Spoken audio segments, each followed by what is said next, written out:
Buongiorno a tutte e a tutti, un saluto particolare, pieno di gratitudine all'amica Alessandra, all'onorevole Alessandra Moretti per aver organizzato questo importante evento, queste importante serie di iniziative per parlare di donne, del loro protagonismo nella nostra società e in particolare questo panel nel quale sono stata invitata e sono davvero onorata di poter contribuire, anche se solo attraverso questo video, per altri impegni istituzionali. Un grazie ovviamente, una gratitudine al Parlamento Europeo che supporta l'iniziativa, alla Mostra Internazionale d'Arte Cinematografica di Venezia, alla Fondazione Ente dello Spettacolo. Oggi parlare in un contesto di cultura, di donne, di empowerment femminile, del protagonismo delle donne, è un segno di una responsabilità che tutte e tutti insieme, dalle istituzioni al mondo della cultura, al mondo della società civile, il mondo del lavoro, delle imprese, ci vogliamo e ci dobbiamo assumere, che è quella di liberare pienamente il potenziale delle donne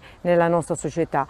Questo vale, diciamo, in generale come una strategia di sviluppo che sia davvero inclusivo e sostenibile. Sempre di più si sta affermando l'idea, la consapevolezza piena e matura che l'empowerment femminile e la parità di genere non sono semplicemente questioni di diritti delle donne e quindi di rappresentanza di una parte della popolazione, ma diventano una strategia complessiva di crescita, di sviluppo per tutte e per tutti, in particolare dopo la pandemia. Non dobbiamo tacerlo, abbiamo vissuto un periodo drammatico, quello dell'esperienza del Covid-19 a livello internazionale, ma non dobbiamo nemmeno illudere noi stessi. Il Covid non ha creato le disuguaglianze di genere. Oggi le donne, certifichiamo, sono le più colpite dalla tragedia della pandemia per quanto riguarda la perdita dei posti di lavoro, per quanto riguarda anche il sovraccarico a cui sono state sottoposte, in particolare nei periodi di lockdown, sovraccarico di cariche familiari,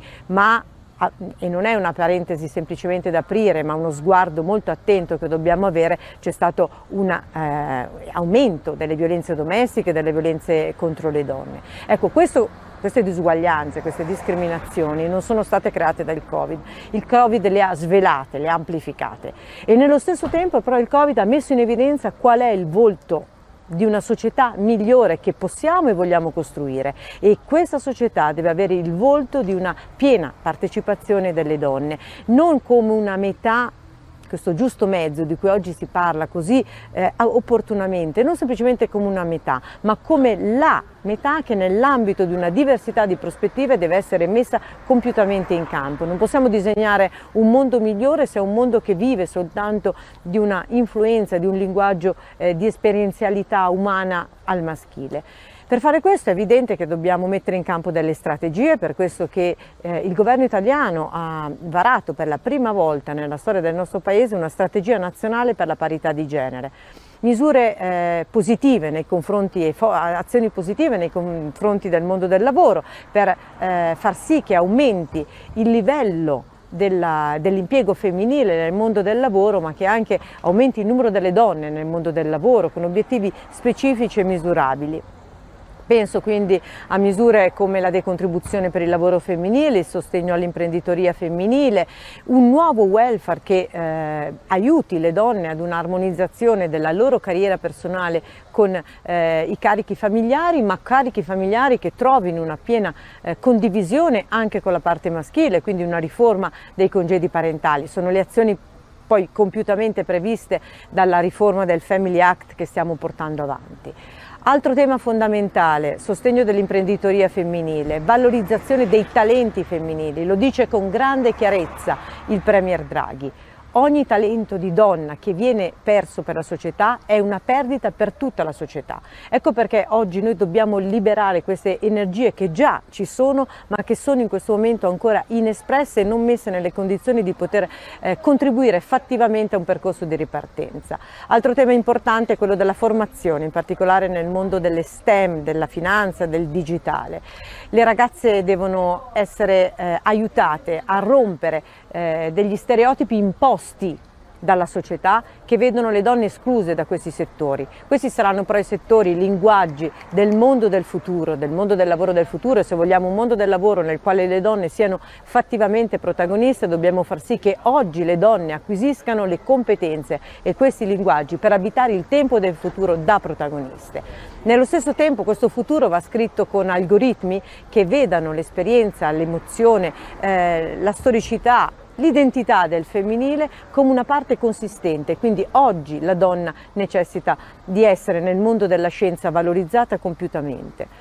Ci sono poi percorsi da fare importanti nel mondo della politica e delle istituzioni, lo dico con chiarezza, le istituzioni devono avere il volto migliore della nostra società e deve essere un volto di diversità, un volto di relazione, di corresponsabilità tra maschile e femminile. La promozione di una leadership femminile anche nel mondo della politica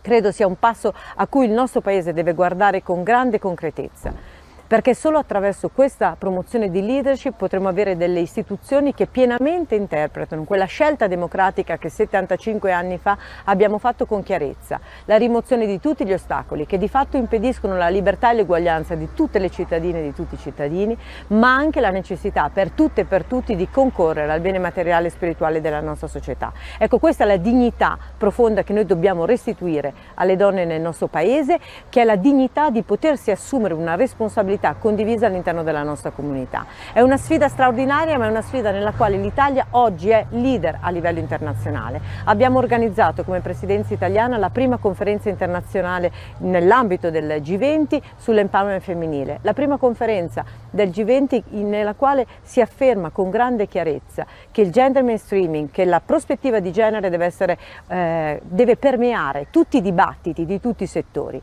e che oggi il tema non è semplicemente di costruire un mondo più giusto, ma di costruire il miglior futuro possibile per le nuove generazioni alle quali dobbiamo rivolgere davvero il nostro impegno. Ecco, io credo che questo tipo di sfida possa essere interpretato e vinto solo se tutte e tutti ci sentiamo partecipi e responsabili, e in questo modo potremo davvero trasformare questo tempo di crisi nell'opportunità di costruire invece un tempo migliore per tutte e per tutti. Quindi grazie per questa iniziativa e per il contributo che sono certa da questo dibattito ne potrà conseguire. Buon lavoro a tutte e a tutti.